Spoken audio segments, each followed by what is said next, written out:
헝가리 유람선 침몰 사고가 발생한 지 하루가 꼬박 지났습니다. 현재까지 확인된 사망자는 7명, 실종자는 19명입니다. 우리 정부는 사고 대응팀을 부다페스트 현지에 급파해 구조에 총력을 다하고 있습니다. 하지만 불어난 강물과 빠른 유속으로 만 하루가 지난 현재까지도 구조에 난항을 겪고 있는 상황이어서 가족들과 온 국민의 마음을 더욱 안타깝게 만들고 있습니다.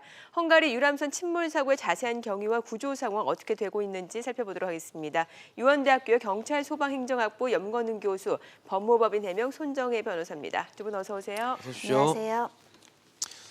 변호사님, 일단 현재까지 확인된 사망자와 또 실종자 현황 어떻게 되는지 좀 알려주시죠. 사고 발생 이후 만 하루가 지났지만 사실 네. 어제 상황과 크게 다르지는 않습니다. 7명 사망, 7명 구조, 그리고 19명의 실종자가 있는 상황이고요. 네. 밤샘 구조가 이루어졌다라고는 알려지고 있지만 추가로 구조된 사람에 대한 소식은 없는 상황이기 때문에 지금 실종자들 하루빨리 한 명이라도 더 빨리 찾는 것이 급선무인데 안타까운 상황입니다. 네.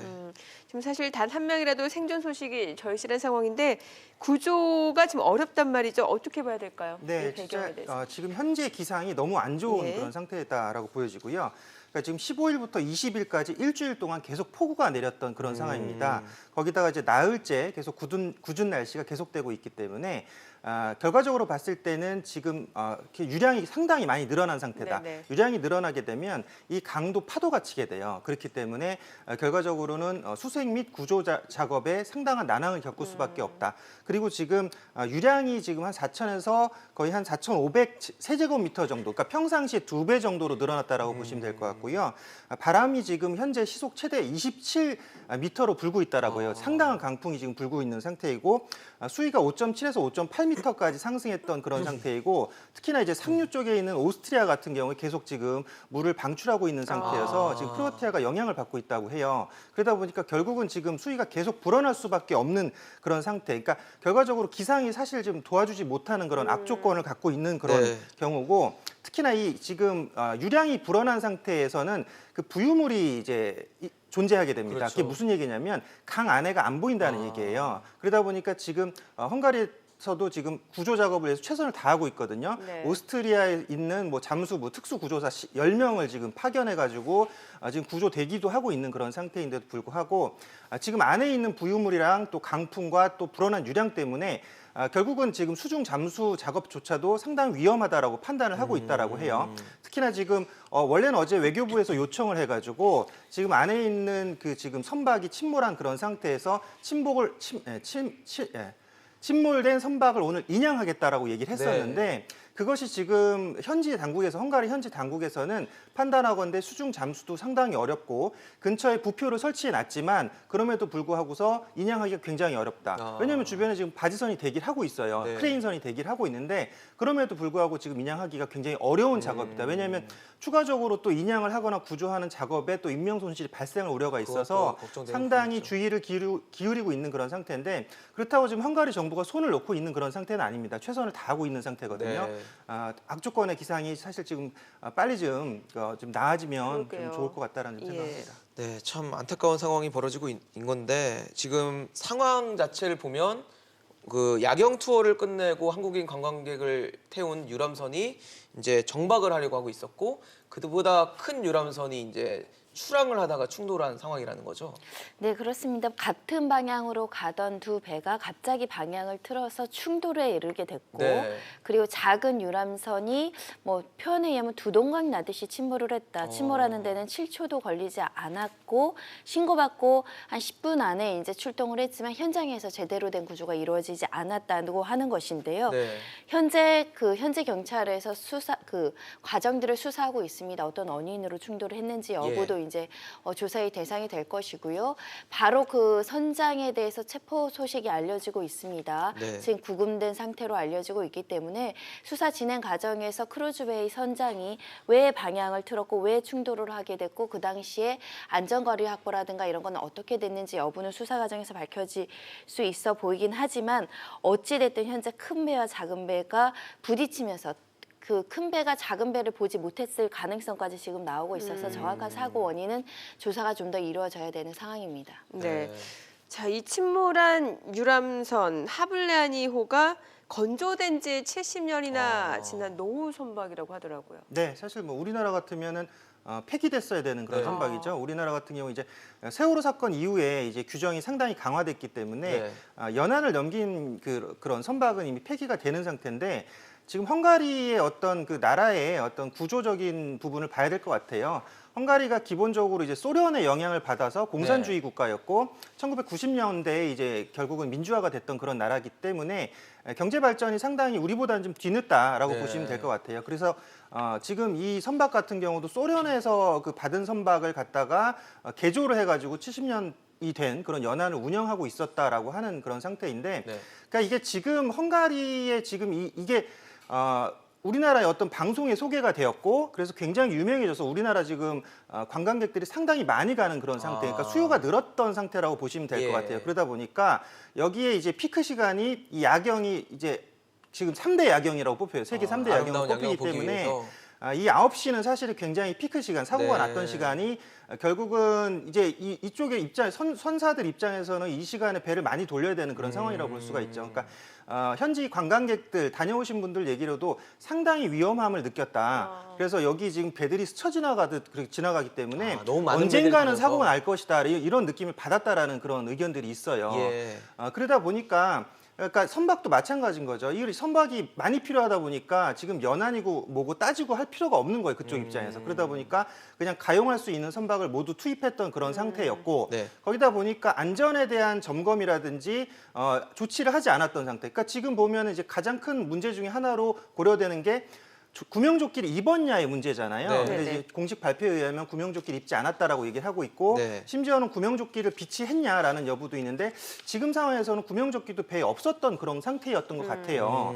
네, 그래서 이제 지금 거기 지금 정확하게 나와 있는 구명조끼 규정은 없지만 이게 이제 6.2m 이하의 선박 같은 경우는 만 14세 미만자나 또는 수영을 못하는 자는 구명조끼를 착용하게 되어 있고 네. 또는 그 이상의 이제 어떤 정박한 그 배 상태 같은 경우는 구명조끼를 구비해야 된다 뭐 이런 조건이 있긴 한데 어쨌건 간에 그런 조건도 다 지금 위반을 하고서 구명조끼도 비치를 하지 않았다 그런 상황인 것 같습니다. 네.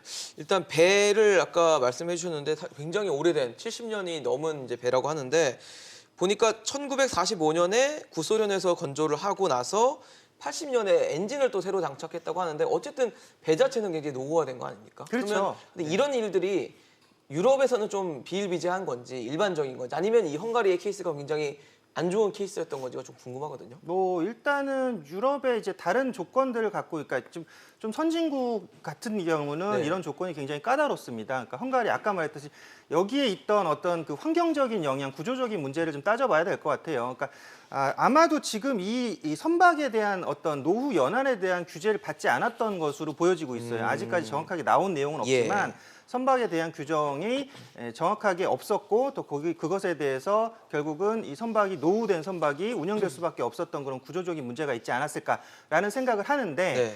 이제 어제 사고 같은 경우는 뭐 그 사실은 노후 선박의 문제도 굉장히 커요. 왜냐하면 거의 한 그 이제 그 허블라니오가 27m 정도 됐고 바이킹 시기노 뒤에서 박은 그 배가 135m 정도 됐거든요. 그러니까 한 거의 4배에서 5배 정도 되는 배가 밀고 지나간 상태. 그러니까 아마 바로 침몰했을 거라고 보여져요. 네. 7초 걸렸다고 변호사님이 아까 말씀해 주셨는데 예. 바로 침몰했기 때문에 탈출할 시간이 아마 없었을 겁니다. 근데 거기에 지금 앵커께서 말씀하셨듯이 노후된 선박이기 때문에 어쨌건 안에 있던 강판이라든지 이런 자재가 좀 오래되고 노후되고 부식됐을 가능성이 있어서 네. 결국은 침몰에 어떤 빨리 침몰하고 또 급속히 그 물이 유입되는 그런 영향을 미쳤을 가능성이 있습니다. 네. 네.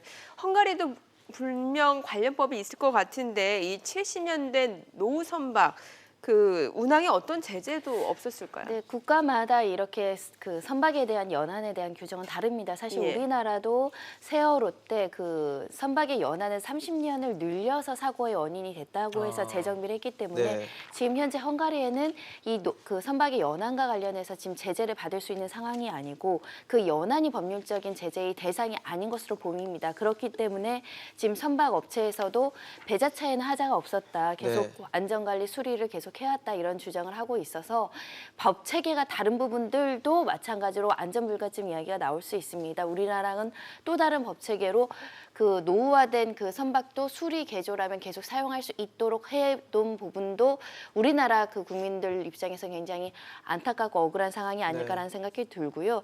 더구나 구명조끼는 관행적으로 쓰지 않았다라고 지금 현지에서도 이야기를 하고 있고 헝가리에서는 이 사고가 75년 만에 최고의 인명 사고라는 겁니다. 70년 동안 한 번도 이렇게 안이하게 안전불감증으로 운행이 되어 왔음에도 불구하고 큰 인명피해가 없다 보니 무방비하게 안전관리라든가 이런 거에 대한 숙지를 못하고 만연하게 안이하게 저렇게 운행을 해서 관광객 수입을 벌어들인 게 아닌가라는 생각이 드는데 네. 그렇기 때문에 더 안타까운 게 아닌가 생각이 듭니다. 네, 사실 아까 교수님 말씀을 들어보니까 뭐 사고 당시에 비도 많이 왔고 그래서 유속이 빨라졌고 강물도 불어난 상태여서 굉장히 환경적으로 되게 안 좋은 상황이었는데 뭐 결과론적인 얘기입니다만은 그때 야경 투어를 하지 않았으면 어땠을까라는 좀 안타까움은 드는 것 같아요. 물론 아까 뭐 3대 야경이라고 말씀을 해주셨으니까 야경 투어를 안 하기는 좀 힘들었겠지만 선사나 여행사가 이런 환경, 그러니까 물이 막 불어나 있고 유속이 빠르다면 좀 위험한 것 같으니까 뭐 좀 연기를 하거나 이런 조정할 가능성은 없었을까요? 사실 이 정도의 기상 악화라고 한다면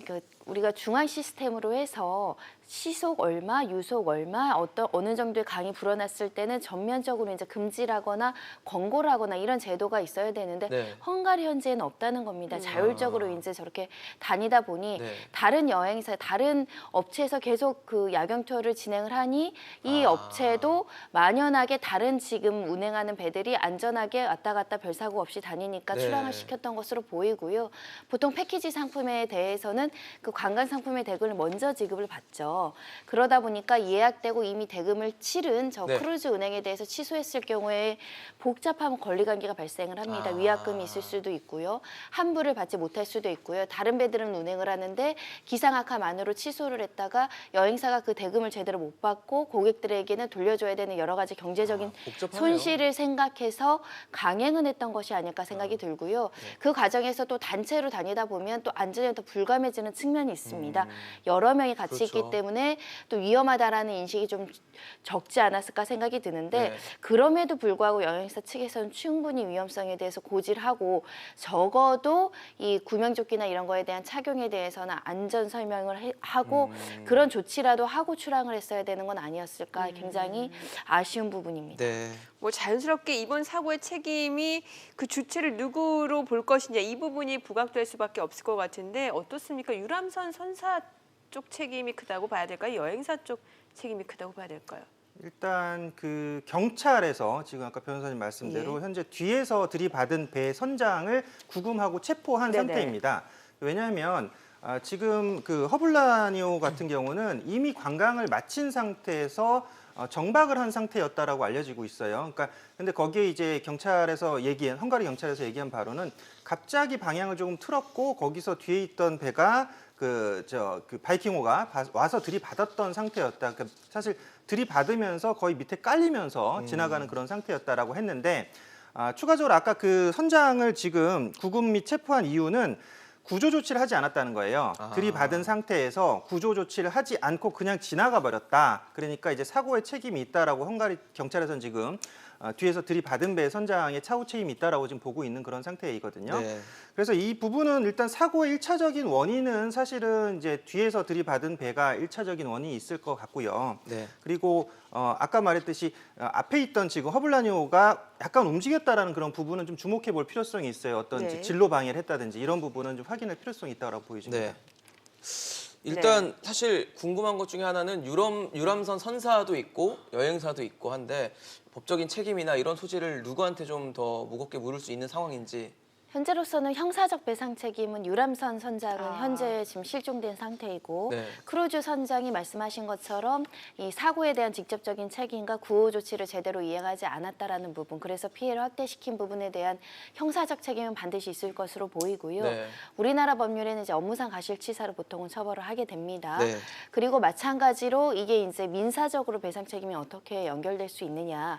보통 이런 선박과 관련해서는 보험사들이 있기 때문에 보험사들끼리 첨예하게 과실 비율을 가지고 싸울 여지가 있습니다. 네. 일단 크루즈 운행은 직접적인 어떤 사고를 유발한 책임자로서, 그리고 유람선 선박 같은 경우는 고객에 대한 배려 보호 의무가 있는데 어찌됐든 안전관리를 소홀히 해서 사고로 인해서 많은 인명피해가 발생했기 때문에 그에 대한 배상 책임 문제가 있을 수 있고요. 네. 현지 또 여행사도 마찬가지로 이런 업체를 선정해서 고객에 대한 안전배려 의무를 소홀히 하고 결국 위험에 노출시킨 부분에 대해서 이제 책임을 질 수 있기 때문에 각각의 과실 비율대로 이 지금 피해를 입은 사람들, 그 가족들, 그리고 유가족들에게 손해배상 책임이 발생할 것이고요. 많은 보험사들이 그 책임 비율을 줄이기 위해서 많은 다툼을 할 여지도 있는데 네. 현재로서는 이 여행사가 발생하는 손해와 피해에 대해서 적극적으로 배상을 하겠다라는 입장은 보이고 있습니다.